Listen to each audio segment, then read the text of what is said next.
I only hope that we never lose sight of one thing, that it was all started by a mouse. Hello, everyone out there in podcast land. This is the Beyond the Mouse podcast, an NPR Illinois Community Voices podcast for the Front Row Network, where we talk all things Disney. And today, I can't even begin to tell you how excited I am about our interview and about the moments that we get to share with you here in just a few minutes. But before I do that, I should introduce myself. My name is Craig. I'm here with my co-host. I have Brett.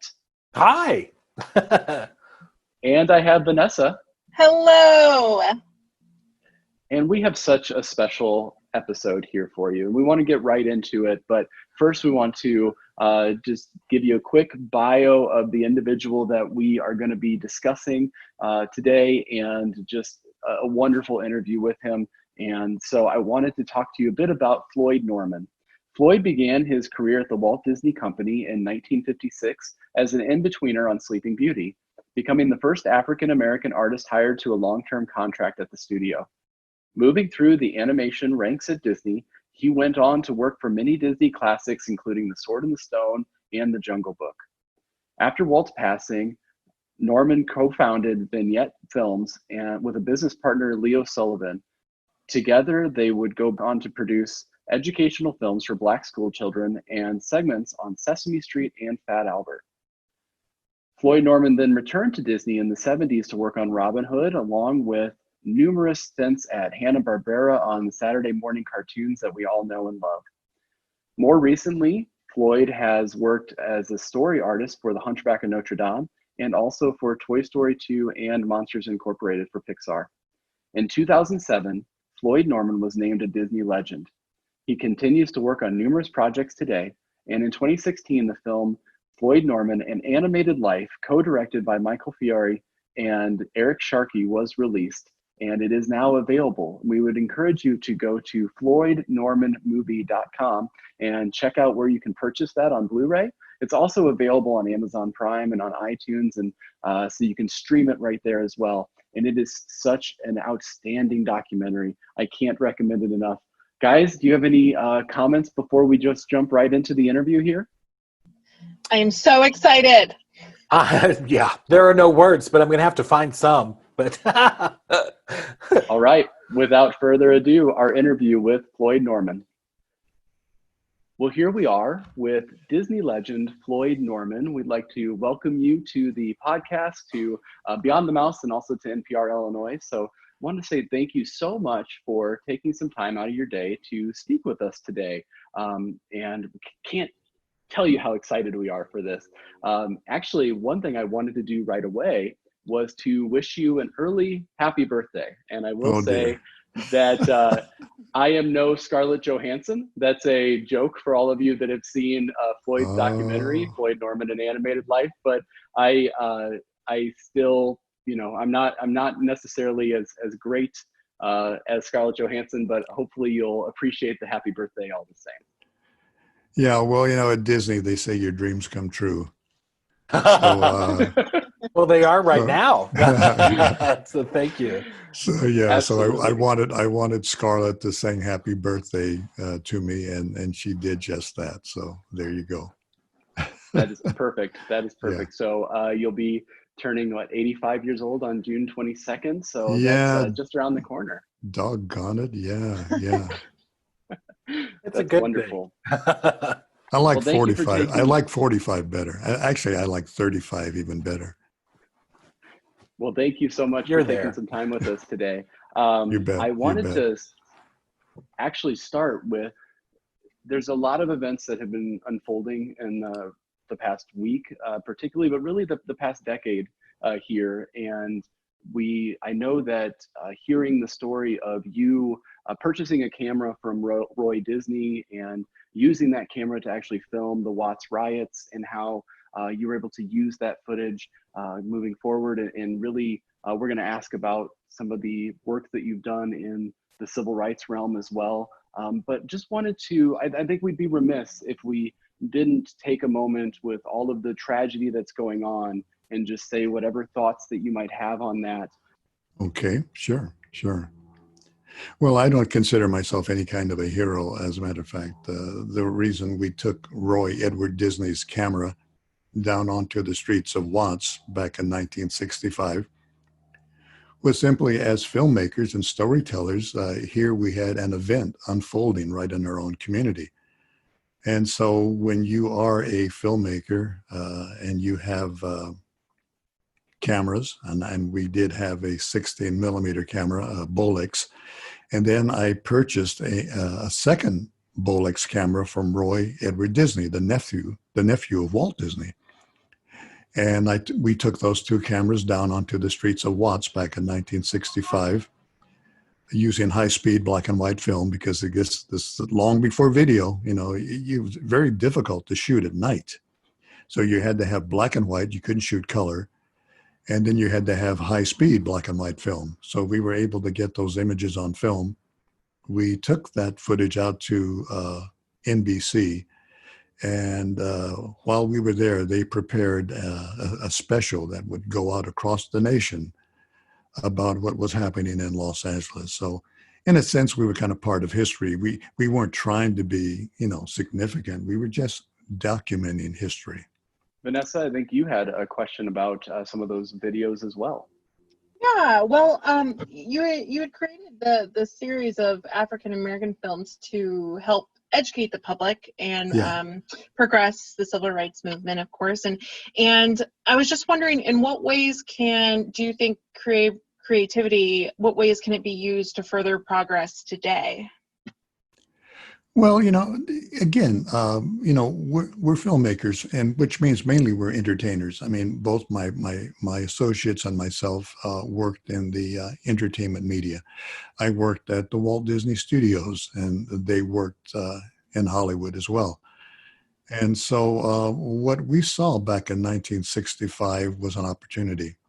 We realized that there was precious little information concerning African American history. And here we were as filmmakers, writers, directors, storytellers. Why not use our talents and produce a series of films on this somewhat neglected part of history? And so that's why our first series became a series on African American history back in 1960. I guess we started making these films around 1966. So that's when production started on I believe, our first educational film. And of course, other films followed that one. Now, I'll have to say that we weren't, trying to be pioneers, and we weren't trying to do anything significant. We were just filmmakers using our talents, and hopefully that something good could come out of all of that. And so by using film for more than just entertainment, but for education, I think we were able to, use our abilities and also hopefully do some good. Absolutely. And that whole idea of edutainment, that is sort of connected in the fabric of the Walt Disney Company. And so let's talk a bit about your time at the studios. And Brett, I know you had a question there. Yes. Well, in your past interviews, you modestly say that you don't feel that you're a pioneer in any way. Not at all. And that you're not breaking any barriers. But you said that the only barrier at Walt Disney Studio was talent. If you had that, if you had the goods, then Walt would welcome you in. Exactly. So could you tell us a little bit about working with Walt? I say a bit, but we could go on for multiple episodes, but just your feelings about working with Walt. I think it's interesting because I have to remind people that when I started at the Walt Disney Studio, and not just me, but a lot of the men and women who started with me, and I have to remind people who often think of Disney as the boys' club, we had a number of talented young women who came into the apprenticeship program along with us guys. So we had the guys and the girls. We all came in as kids, and we were all basically trying to prove ourselves as young artists, and we were there at Disney for basically for an education. Disney was simply an extension of our art training. We had all been to art school. At least most of us had attended art school, art colleges and whatever. but our real education began at the Walt Disney Studio. And we had a month, 30 days, to prove ourselves worthy of being employees of the Walt Disney Studios. So, they gave us some time, but we had the finest teachers and trainers in the world. So couldn't do better than that. Well, that kind of goes back to, let's say, after Snow White and the Seven Dwarfs, that it seems as though the studio was very, they looked for talent, and they mentored that talent. So, so Indeed. There's a long history from the beginning of the studio, it seems. Oh, so, the Walt Disney was all about finding talent. Keep in mind that back when the studio took its first baby steps, there were really no schools teaching animation. You didn't go to school and learn how to become an animator. You learned that job, you learn how to do that job on the job. Mm-hmm. You learn from those who were already doing it. So if you wanted to be a background artist, a layout artist, an animator, a director, you had to come to the studio and essentially learn that job on the job, And Disney was very good about having a mentoring program.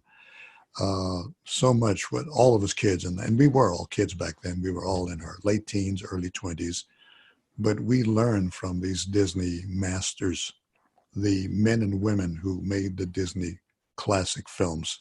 They were our teachers. They were our instructors. And boy, were they tough, because Disney's standards were high. And if you didn't cut it, you were going to have to move on and go someplace else, because Disney had a reputation to maintain. They were the premier animation studio, and Walt Disney would settle for nothing but the best. So we knew the bar was high when we started there. And our only responsibility was to qualify, to meet that bar and to be worthy of being a Disney employee. So we didn't think about ethnicity. We didn't think about race. We didn't think about gender, sexual orientation, none of that. We thought about being the best we could be, because when it came right down to Walt Disney, that's all he cared about. Were you good or were you not good? And so we would have to strive to be really, really good. Now, you started at the company as an in-betweener for Sleeping Beauty. Can you, for people that might not understand animation as well, you mentioned a lot of different positions within animation. Could you talk a bit about what an in-betweener is versus a layout artist? That just something so we can educate ourselves a little bit. Yeah, it's kind of funny when I think about old school animation and the various jobs and the terminology. Actually, when I look back on it, it was really so simple, because you had a writer, you had an animator, you had a layout artist and a background artist. And then, of course, you had the ladies who would paint the cells. So in a sense, that might sound like a lot of job classifications, a lot of job categories, but really, compared to today's jobs, good heavens, every time I go see a movie, I see credits for jobs that didn't even exist 10 years ago, 20 years ago. These jobs were non-existent. So in a sense, the old way of doing things, the analog way of filmmaking, was really quite simple. And the categories were simple, because after all, you had the writer, the story people who wrote the story. You had the layout artists, who were basically the art directors, the background artists who provided the scenics, the backgrounds, and you had the animators, who were essentially the actors, the performers. And so, those categories are pretty few compared to the multitude of categories in animated filmmaking today. So, but the one thing we all had in common was that everybody started out in the same job. That is, you started out as an in-betweener. It didn't matter whether you were going to be a background artist or a writer, you started out as an in-betweener. And that was the lowest rung of the ladder. And that was your entry level.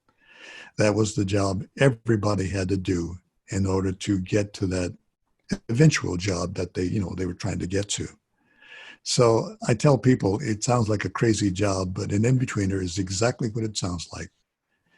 You're an artist putting a drawing in between two other drawings. Now, it sounds crazy, but that's why it's called an in-between. It is a drawing in between two other drawings. Now, I think everybody knows that animation consists of many, many, many drawings, hundreds, thousands of drawings. And of course, to make this animation move smoothly, you have to have drawings in between other drawings. So that movement on the screen is going to be silky smooth. Well, somebody has to make those drawings. And it's tedious, it's meticulous, it's boring in some cases, but it's a very necessary job. So we all started out as apprentice in-betweeners, and everybody had to prove themselves as an in-betweener before they could move on to a higher level of a job classification. So we all started out, we started out on the starting line. We all started out even, and of course, you go from there. And if you were willing to work hard and really strive to be, fantastic Disney filmmaker, you might end up a director. You might end up a producer. You might end up, who knows what you might end up as. But we all started out at that starting point as in-betweeners. The lowest rung on the ladder was where everybody started. Fred, I think you had a follow-up question to, particularly with working with Walt as well. Mm-hmm. Well, you knew Walt as your boss. Wow. Only as my boss. People often think of that I know Walt as a buddy, as a pal. But as a boss. Which, but only as a boss. Amazing. That's amazing. But we all know him as, Walt Disney, the legend. Yeah, of course. Yeah. And since his passing in 1966, his critics from time to time, they want to chip at his icon or legendary status. You bet. Yeah. By looking into his character faults, I guess. Yeah. And I think what we forget that he was, number one, a real person. Yes.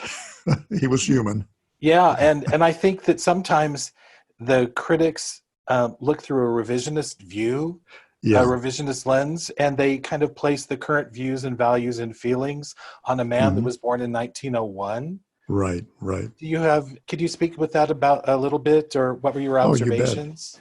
You bet. Well, I have to remind people, I said, keep in mind, when I came to work at the Walt Disney Studio, I never expected I thought I might see Walt Disney, but no way in the world would I ever work with him. Keep in mind, I was just a young kid. Walt Disney was already the age of my parents, maybe even my grandparents. So he was an older gentleman and regarded as legendary even back in the 50s. I mean, he was basically a living legend. And so just seeing Walt Disney in the hallway was kind of like a big deal, just to see him walk by.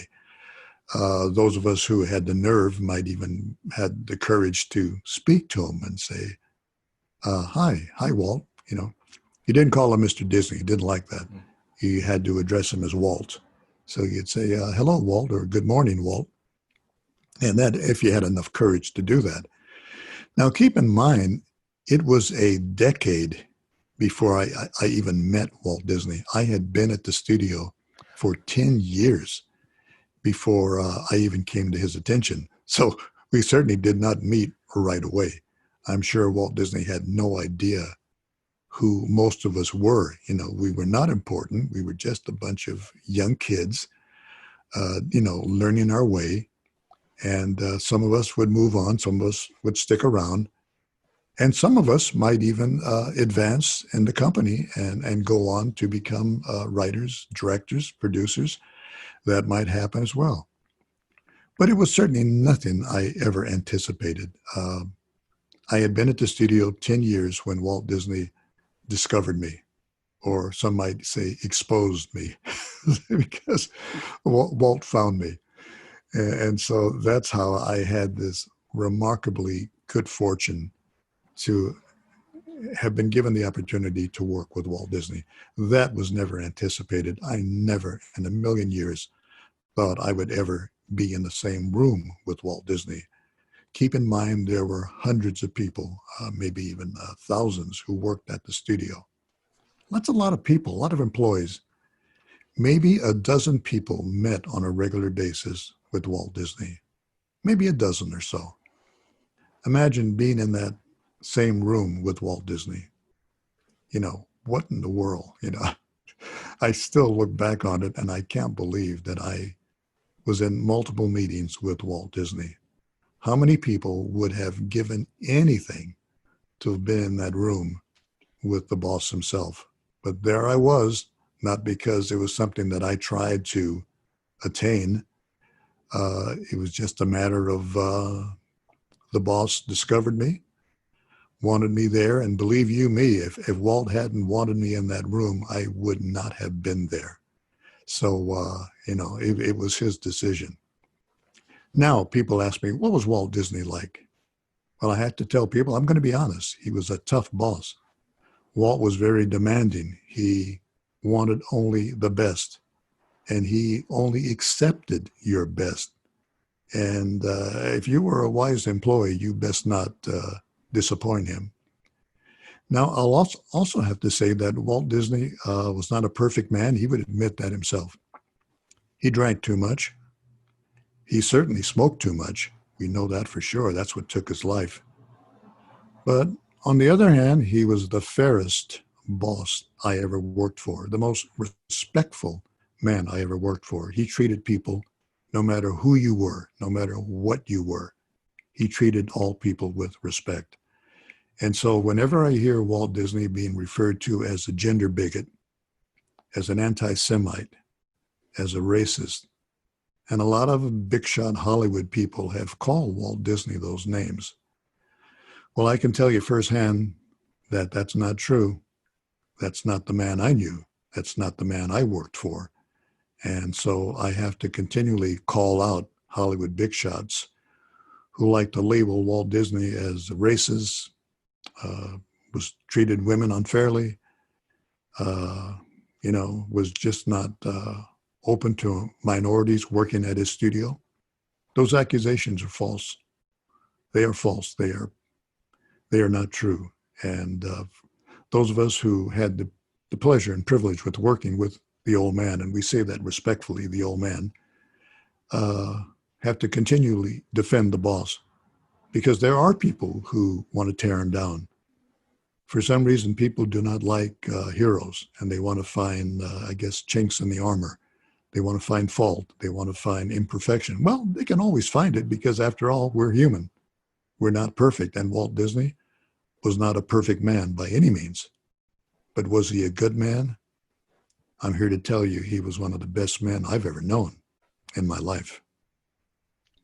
That's wonderful. And, it's so great to be able to hear from someone with those kind of interactions and at those meetings. And it's so wonderful. Now, right.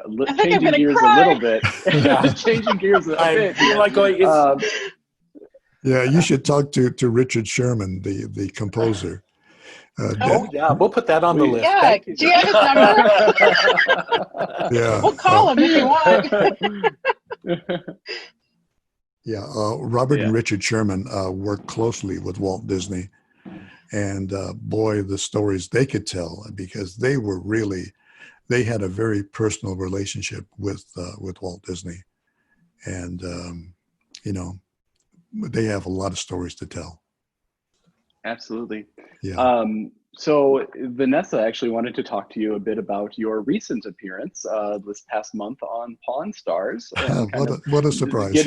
Getting rid of some of your wares. I will say, I was going to save this joke for the end, but if you have anything you want to sell for $2,000, you have 3 people that are probably willing to buy it. So you let us know. But Vanessa, you had a question about that.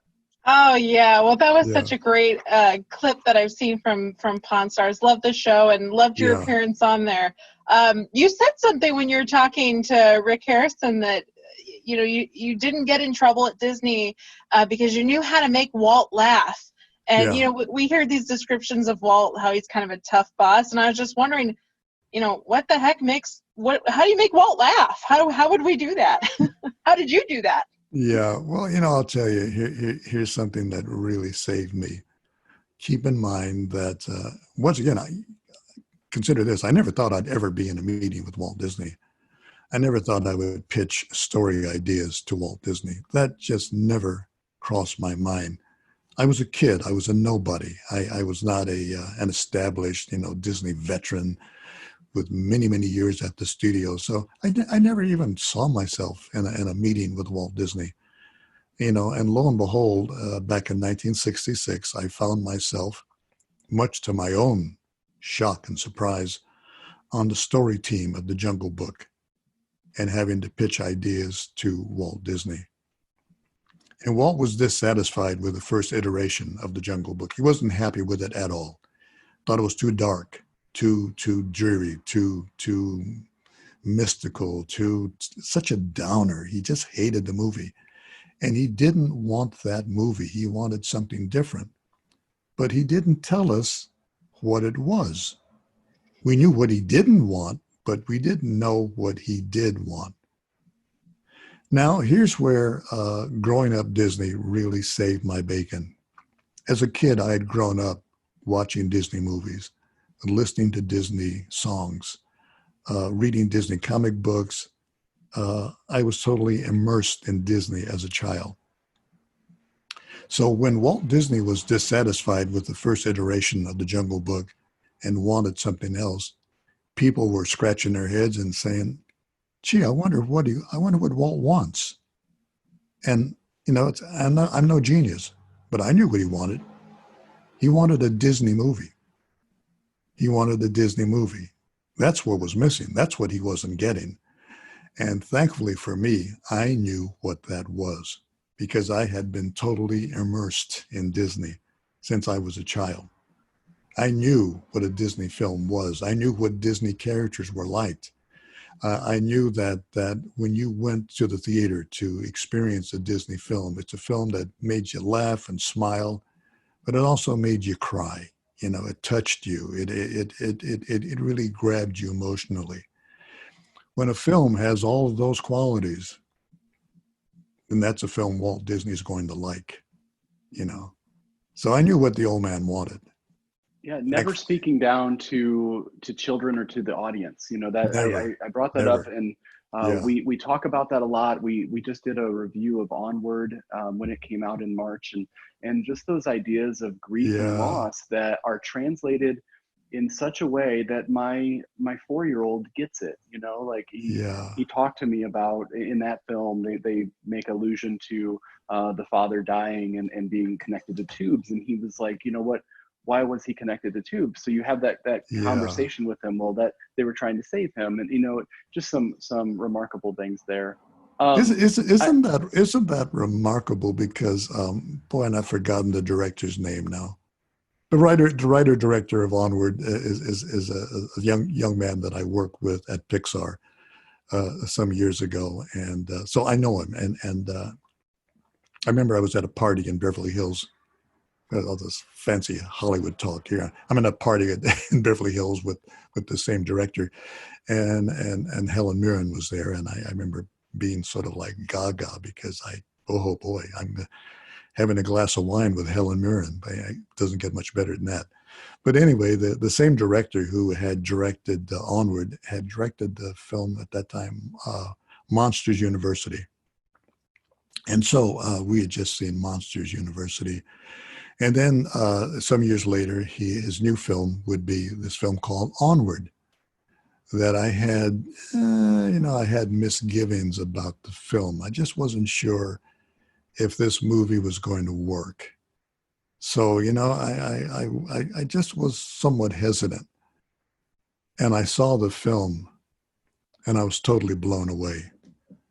And I immediately contacted the director and said, "I just saw your movie. I just saw your film. What a film. What a story. You did it, man. You knocked me out. You made me laugh. You made me cry. You did everything that a film is supposed to do." And I was just so proud of him. And it's really great to be in the position where you have the opportunity to go to the filmmakers and tell them when they've got something good, when sometimes even they don't know when they've got something good. I saw a film at Disney some years ago that was co-written and co-directed by a woman, Jennifer Lee. The film hadn't even been released yet. No one had seen it. And I went to Jennifer, saw her on the Disney lot one day, and I said, Jennifer, I want you to know I saw your movie. I saw your movie. That film is going to change your life. And she said, what? And I said, that movie, your film, Frozen, is going to change your life. Well, it did. It did. Changed all of our lives, Yeah. especially as a parent of a young child. Yeah. That film franchise is That's something right. else. But isn't it great to be at the Walt Disney Studio or Pixar Animation Studios, and to be there where this magic is being created, and to know the people who are doing the job, and to be there to support them, to back them up, to encourage them, and to let them know when they've done a darn good job. And nothing gives me more pleasure to tell a writer or director, no matter who he or she might be, to say, you did a heck of a job. Congratulations. You made me laugh. You made me cry. You did your job. And so, Absolutely. And I've had the pleasure of meeting so many young people. I remember a young man who was just out of school, who came to Disney back in the 90s. And just a kid, once again, just out of college. And I saw his work.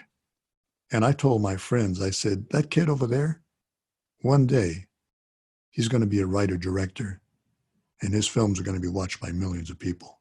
I knew it. I knew it then.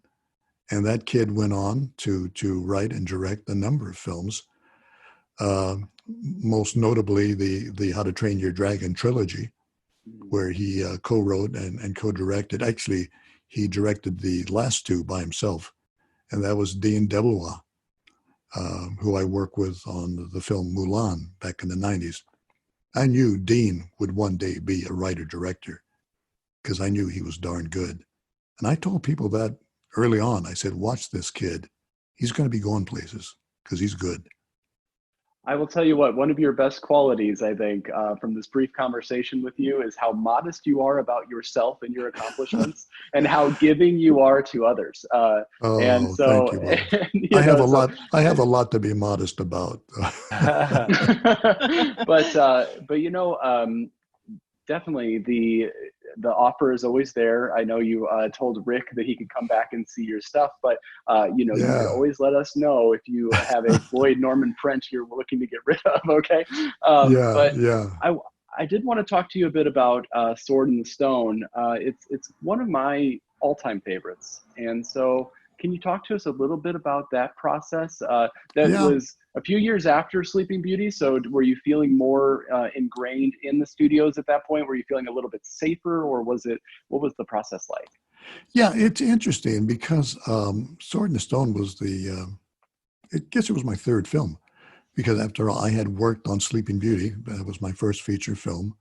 Sleeping Beauty was followed by the 101 Dalmatians. That was my second film. And Sword in the Stone would be my third film. And I remember being at the Disney studio and my boss calling me in one day and telling me that I would be moving my office down to D Wing because I was going to be working with Milt Kahl on the Sword in the Stone. I would be his assistant on the Sword in the Stone. Well, I want you to know that I was somewhat terrified because Milt Kahl was one of the finest artists at the Walt Disney Studio. He's one of the 9 old men. And Milt was one of the guys known to have a terrible temper. Milt was a big guy. He was loud. He was boisterous. He was demanding. The kind of guy where if he didn't like your work, he might pick it up and throw it at you. So when I found out I was going to be working for Milt Kahl, I was terrified. I really was. I thought, oh my goodness, am I good enough? I don't think am I up to this job? Am I qualified to do this job? What did my boss think when he assigned me to Milt Kahl? So with somewhat, trepidation, I moved my office down to D Wing, and I spent the next 2 years working on the Sword in the Stone with the formidable Milt Kahl. And I'm happy to say that the very scary directing animator and myself got along very well. And I learned so much from Milt. And once again, one of the things that saved me was because I made him laugh. And so that's one of the things that gets me through. I love to draw gags. I love to make fun of people. I love to, to poke fun at Walt Disney even. And Milt thought, well, that was just hilarious. And so as long as I could keep Milt laughing, I got along with him just fine. Yeah, that's great. Yeah. And now, Brett, I know Yeah. you had some questions about Jungle Book. Yeah, well, actually, you were going back to Jungle Book, and thanks to Disney Plus, well, I also have the DVD. I was able to rewatch the Jungle Book last night in Oh boy. preparation, Yeah. and all the extras. Yeah. And I especially enjoyed your conversation with Richard Sherman and Diane Disney Miller. Yeah. Wasn't that special? Yeah. And it was at the Disney Family Museum Yeah. in San Francisco. It was at the Walt Disney Family Museum up in San Francisco, and So- a venue I visit quite often because I had the opportunity to work with Walt's daughter in putting that museum together. Oh, good. That is that's amazing. Yeah. I think Richard Sherman was talking about Walt telling the story or the pitch. It's hard to say pitch when you own the studio, but Yeah. were you at that meeting? Were you at the meeting? Wait. When Walt was pitching Yeah. the Jungle Book? Yes. No, I was not, because That was the first time around, maybe, or anyway. Yeah, that was keep in mind, I keep assuming people know all this stuff, but the Jungle Book was initially the screenplay and the storyboards were done by Walt's ace storyman, a gentleman by the name of Bill Peet, who had been with Disney since the 1930s. So he was a veteran. Oh, wow. And he was good. He was more than good. He was darn good. Bill Peet was, for a lot of us kids who were learning the ropes, he was one of our heroes. And so when Walt Disney turned the Jungle Book over to Bill Peet, Bill was on the film for about a year. And when Walt saw what he had done a year later, he did not like it at all. And That's what you said. yeah, so Bill Peet stormed out of the studio. He, basically, that's it. I quit. I'm out of here. And so Walt said, well, I still want to make this movie. And he said, I'm going to put together a new story crew. And of course, that's where I come in, because I had no idea that one of the members of that story crew was going to be me. I never saw that coming. If I had heard that Walt Disney was going to put together a story crew, I would assume he's going to find some of the best people he could find, and that would not be me, automatically, and that would not be me. And so when my boss called me in and one Friday afternoon and said, Floyd, I want you to pack up your office. You're moving upstairs to the second floor, and I knew that the second floor was the story wing.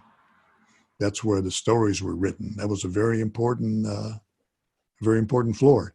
Walt Disney didn't come down to the first floor all that much, but boy, oh boy, he was always up there in the second floor, because that's what got his attention. So I said to my boss, why in the world am I moving up to 2C on the second floor of the building? He said, because you're going to work with Walt Disney on the Jungle Book. Now you can imagine. I said, what? That's so great. You're going to work with Walt Disney on the Jungle Book, and it's like it's almost as though I heard it but didn't hear it. Like, what did you just say? How many drinks did you have at lunch today? We've heard about those. Yeah. Yeah. Well, So, I think yeah.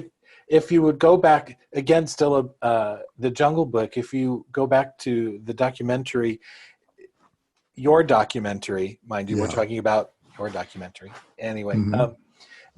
when you were working on the storyboards and you were excited about the Ka and Mowgli scene, Yeah. and you thought, yeah. well, I'm going to show that to Walt. You felt that you were ready. So that takes a lot of, bravery. That's our job. That's Yeah, your job. But but- for Walt to say, this scene needs a song, that's going to be an amazing thing, isn't it? Because, I mean, he knows it, and he knows that he loves it, and then that's where Trust in Me came. Yeah, from. yeah. Walt felt that he liked the sequence, thought it was good, but he thought the sequence could be better. and it needed to be enhanced. So what better way to enhance a good, funny sequence than by adding a song? And so naturally we said, well, Walt, we don't have a song. And Walt said, no problem. Don't worry. I'll have the Sherman Brothers write a song for you. Robert and Richard Sherman literally had a song written for us in a week. In a week's time, Vance and I, Vance was my writing partner, Vance Gary, a wonderful gentleman who I work with on the Jungle Book. Vance Gary and I went over to recording stage A with our actor, the marvelous Sterling Holloway, whose voice I had been listening to since I was a child. I mean this seriously. I'd been listening to Sterling Holloway's voice since I was a child, when my mommy would take me to see Disney movies and I would hear the voice of Sterling Holloway. Here I am with Sterling on recording stage A, and he's recording Trust in Me with all of that sibilance, Yeah. But when you think about that, this is a kid's dream come true. Think about it. I'm a little kid growing up in Santa Barbara. My mommy takes me to a movie, and I think the film was Dumbo. The stork was voiced by Sterling Holloway, played the stork delivering the babies. And then flash forward to a number of years. That little kid is now grown up. That little kid is now at the Walt Disney Studio with the same voice actor that he had heard many, many years ago. And now Sterling Holloway is doing the voice for one of my characters. You think about that, that's incredible. Talk about a kid's dream coming true. That truly is a dream come true. Absolutely. Well, jumping ahead kind of in your career, and you were able to work at Disney through those classic years, but also on into the Renaissance. And I mean, we can talk about your work in the 70s and 80s probably for the next 2 weeks if we wanted to. Yeah. But jumping there's into a lot, yeah, there's a lot there. There's a lot. It's a long career. Yeah, with it's great. And many, it's many stuff films. that it's art and TV shows that I love. The Hanna-Barbera. I mean, love them. And yes, I did eat a lot of the cereal that was A lot of the sugared cereal. Yes, thank you. That's right. That's right. Like Johnny Quest and all of those. So. Yeah. But Isn't talk that to us funny? maybe- Oh, Isn't go that ahead. funny how you get these weird pivots in your career? I had never planned to go to Hanna-Barbera in the 70s. It just so happened things worked out that I ended up at Hanna-Barbera working on, the Flintstones and Scooby-Doo and Johnny Quest and all of that stuff. Never planned on doing that. It's just one of those things that kind of just happened. And so I managed to stay at Hanna-Barbera for like 7 years, doing all that stuff before eventually returning to Disney, which was really my home anyway. But isn't that remarkable how your career can always have strange twists and turns? But after all, that's what makes life interesting. Well, I think that you have been evolving your style and what you're willing to do as far as art along with the company. And so I wanted to talk a bit about that evolution of technology, going in from the classic Disney, which you've worked in every phase of the company, which is just absolutely mind-boggling when you think about it. It seems like it, yeah. From classics to the Renaissance to now Pixar. Yeah. Can you talk about their embrace of technology? Yeah, well, it was the natural evolution. I was invited to give a talk a few years ago at the Apple Developers Conference in San Francisco. Every year, Apple would have a conference of all of their developers, really, really smart people who would come together annually and to discuss technology. Well, lo and behold, one year, Apple invited me to be one of their speakers. Once again, another one of those good golly moments of like, Apple wants me to do what? Wants me to come to the Apple's Developers Conference and speak to all of these programmers and hardware engineers and software designers and all of these smart people, and they want me to be one of the people to lecture at the conference. So I was totally blown away. But then I realized,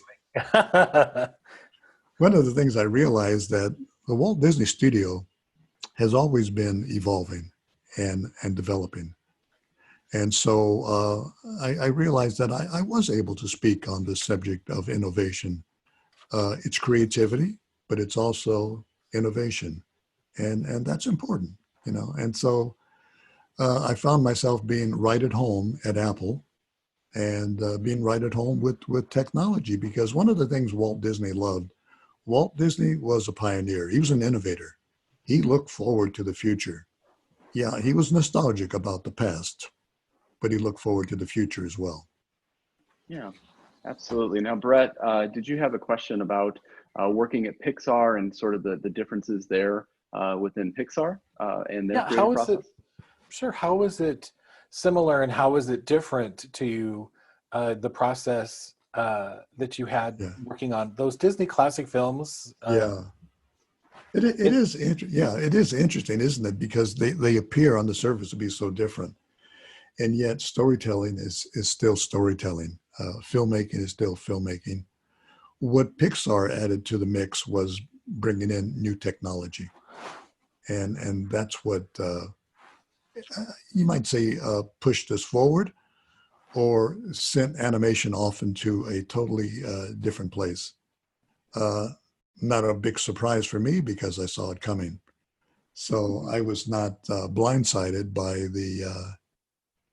the technological revolution in animation. Because once again, Walt Disney was an innovator, and had Walt lived, he would probably have been doing the same things Pixar was doing.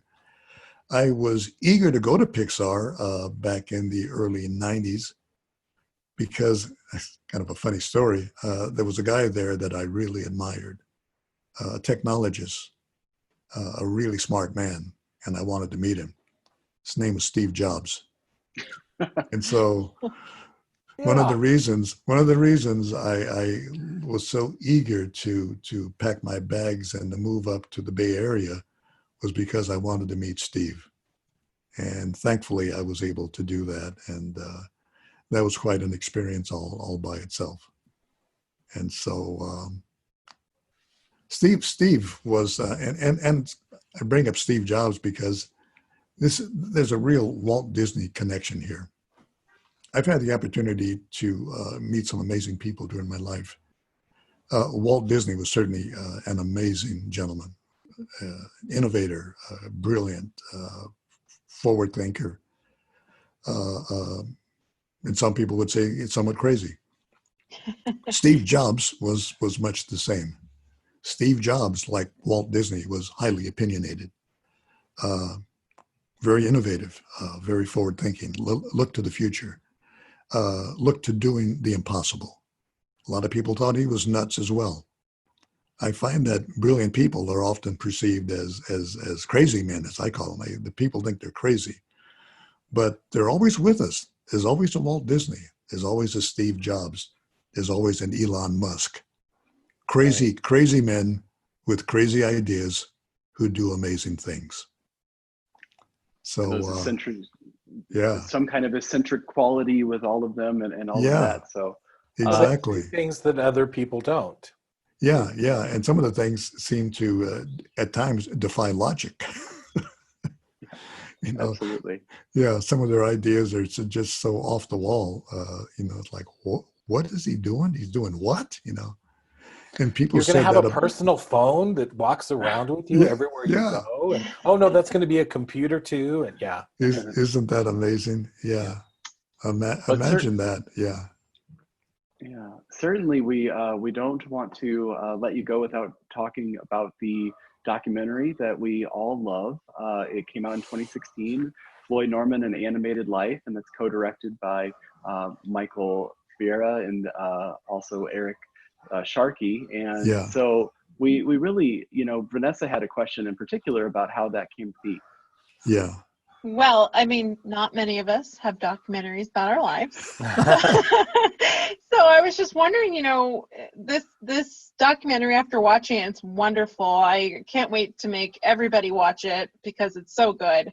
But it's not always, I mean, it shows some challenges in your life, happy times, but also challenging times. And I just wondered what that was like for you, and what made you want to say yes to having your life on display and for us all to enjoy. Well, it's interesting, and I often think about that myself because, number one, I'm a filmmaker. I'm a filmmaker myself, and I've made documentaries, and I know what it takes to make a movie. I know the time you put in. I know the money it costs. And so whenever anybody approaches me with a movie idea, I often say, are you sure you want to do this? Because it's going to take a lot of time. It's going to cost a lot of money. Are you really sure you want to do this? And so when Michael and Eric approached me and said, we would like to do a documentary based on your life and career, my first thoughts were, are you nuts? You want to do what? But they were really committed. And I understand the commitment of a filmmaker, being a filmmaker myself. And so I said to the guys, if you guys really want to do this, if you truly want to make this commitment, then I'm yours. I'm not going to stand in your way. I'm not going to look over your shoulder. I'm not going to hinder you in any way. Make the movie you want to make. Tell the story you want to tell. I trust you. I trust you with my life. I trust you to do the right thing. The one thing I can tell you is I have a life that doesn't have a lot of tragedy. So I noticed that most good documentaries, they always deal with a tragic life, or a person who has tremendous challenges and upheavals in their life, and terrible things happen. Because, that's the drama of a documentary. People's lives are often a mess. And I said, my life has been way too happy to be a documentary, because I don't really have any real tragedy in my life. I grew up in a perfect community of Santa Barbara. I had a very supportive family and friends. My life in many ways has been almost idyllic. So I don't have a lot of misery for you.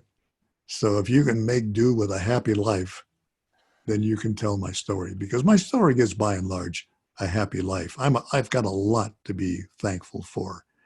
A lot of good things have happened to me, and I've met and worked with amazing and wonderful people. I have essentially, basically, I tell people I have love stories to tell. I don't have terrible stories to tell. I don't know terrible people.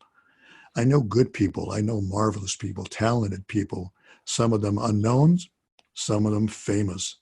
And they become my friends, and they become pals. And I can't believe some of the people that I've met and gotten to know and have been guests in their homes. And these are not just ordinary people. They're famous people. They're rich people. And they're my pals. So, and I look at my life and I say, why me? How did all this good stuff happen to me? I'm a really, really lucky guy, So, again, good things happen to good people, right? Well, that's a nice way to put it, I guess. Yeah. But I love to tell people that I said, when you walk out of my documentary, you're not going to walk out in tears. You're not going to walk in having watched a sad, miserable life. I said, you will leave my film knowing that what I did was a lot of fun.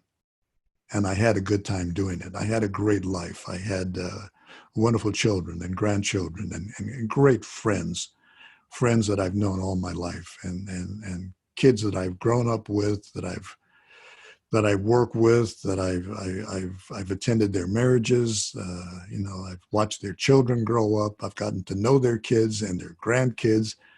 It's all been good. It's been a good life. So I have no complaints. I have no gripes.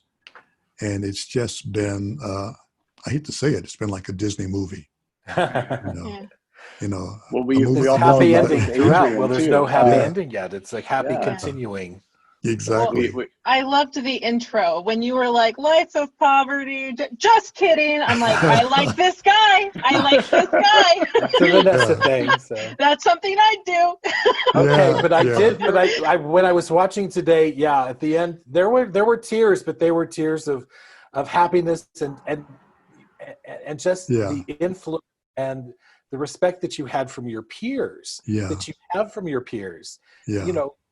if when you're looking back at all of that, I think that, that you're respected by your peers. Whoopi Goldberg loves you. I mean, these are good things. So. Yeah. Well, I love to tell people that I think a pinnacle point in my life where I stopped and, for a moment of reflection, I was at Disneyland for the 60th anniversary of the park. The park's opening, 60 years had gone by and Disneyland was 60 years old. And I was able to spend that day, and I thought about this for a while. I was able to spend the day with the Disney family in their private residence at Disneyland. How many people can say, I spent the 60th anniversary of Disneyland with Walt Disney's kids, with Walt Disney's grandkids, with Walt Disney's great-grandkids, and I was there with them. And I looked out at the crowds down on the street because the crowds can't see you because you're up in this, you're high above looking down.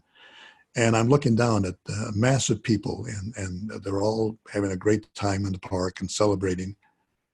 And I thought about myself and who am I with? Well, Walt's not with us any longer, but I'm with Walt's family. Boy, it doesn't get much better than that. Couldn't be with Walt, but I was with Walt Disney's family and celebrating with them. How many people get to do that? I am one lucky guy. Absolutely. As we start to wrap up here, you've been so gracious with your time with us, and we thank you for that. I wanted to share a quick story that actually happened this morning. So I knew that we had this interview set up. And so for the first time, thanks to Disney Plus, I showed my son The Jungle Book, and he was just enthralled with it and fell in love with the story. And then I got to say, Daddy's going to talk to one of the creators of this movie, and he said, people make these? People make these movies? And I said, yeah. I said, yeah, and people make these movies. And he said, well, I want to do that. And so I just hope you know that the impact that you have on a film that you made over 50 years ago that still translates to today. It's absolutely remarkable and incredible. And that's just one of your films out of the so many that you've worked on. Well, that's the real joy of what we do. We know that a lot of kids, maybe little ones, 5, 6, 7, 8 years old, they see our films and they say, I want to do that. Boys and girls watch our films and they say, when I grow up, I want to do that. I want to make that magic. And that some of them will actually do that. And that's really great, knowing that this magic is going to continue. It's going to be passed on. We're only here for a short time. We're not going to be here forever. But those who come after us will have to continue to tell the stories and make the magic. And knowing that's going to continue, it's really a very comforting feeling, knowing that it's not going to end. There will be those young men and women who will come after us and maybe do even greater things than we've done. And it's nice to know that. Vanessa, did you have a final question here? Well, you talk about influencing kids, and of course we think of Disney, but we also think of shows like Sesame Street, and we found out that you were you worked on the first 2 seasons, and then you're back for the 50th, and I just wonder, I'm like, wow, that is such a span of time. What's your take on that? What's changed from an animator's perspective from being on that first 2 seasons all the way down to the 50th season? I know, it is truly amazing when I look back on that wonderful show that we did, that we started out doing like over 50 years ago now, and some of the amazing and talented performers. One of the most wonderful people I met during that time was Jim Henson. Jim Henson and the Muppets. What a delightful, wonderful man he was. Kind of in his own way, a Walt Disney himself, of the Muppets. Jim was such a marvelous, marvelous man, and his passing was such a terrible loss. So being able to work on a show like that, and then some 50 years later, to be invited back onto the stage of Sesame Street and to interact with Cookie Monster and feed him a chocolate chip cookie and on camera, and then to create an animated segment counting the number 10, where I had counted up, to the number 10 over 50 years ago. I did it again. I did another animated short where I taught kids how to count to the number 10. And it's like 50 years had gone by in the blink of an eye. 50 years ago, I did a bit of animation counting to 10. 50 years later, another bit of animation counting to 10. And Sesame Street continues on with a new generation of kids. And once again, it's just lovely knowing that these marvelous things will go on.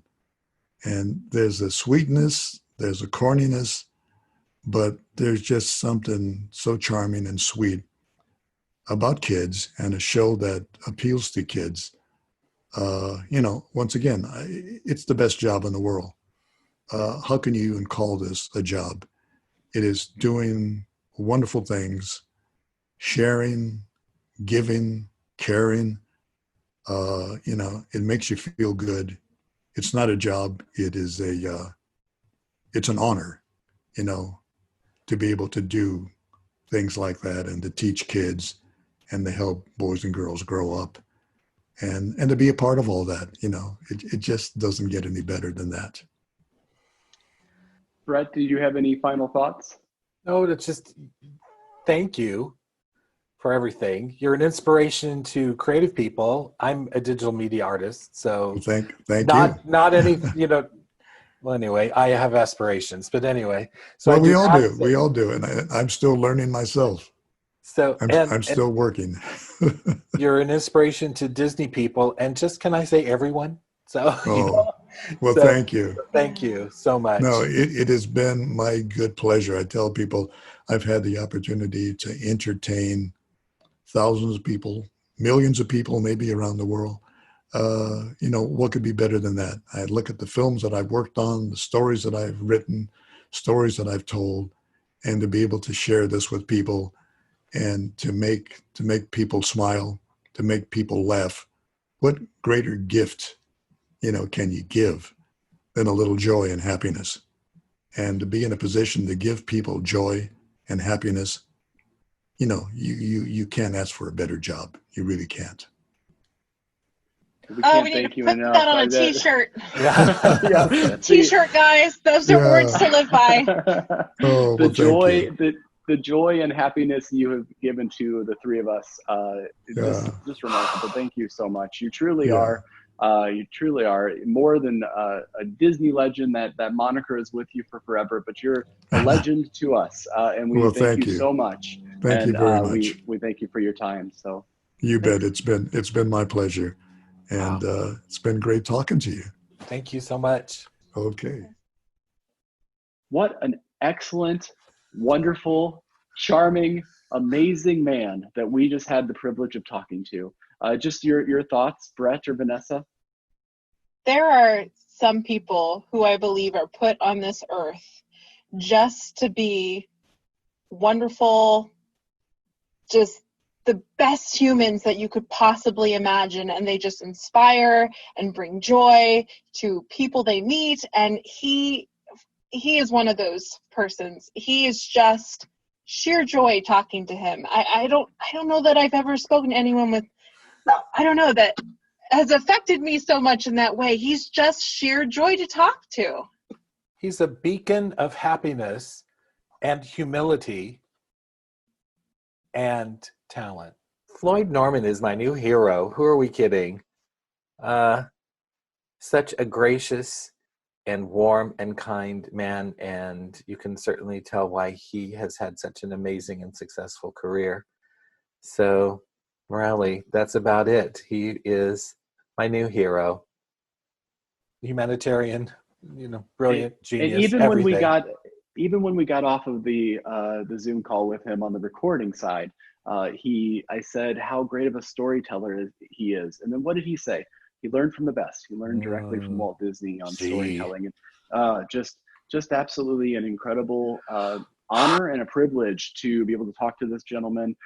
Thank you so much to Floyd for the interview and allowing us to take a bit of your time and to get to know you a bit better, because we will continue to love and cherish all of that man's work for so many years to come. And it's just so incredible. Again, I said it at the beginning of the podcast, but his movie, Floyd Norman, An Animated Life, is available. You can go to floydnormanmovie.com to check out where you can purchase the Blu-ray.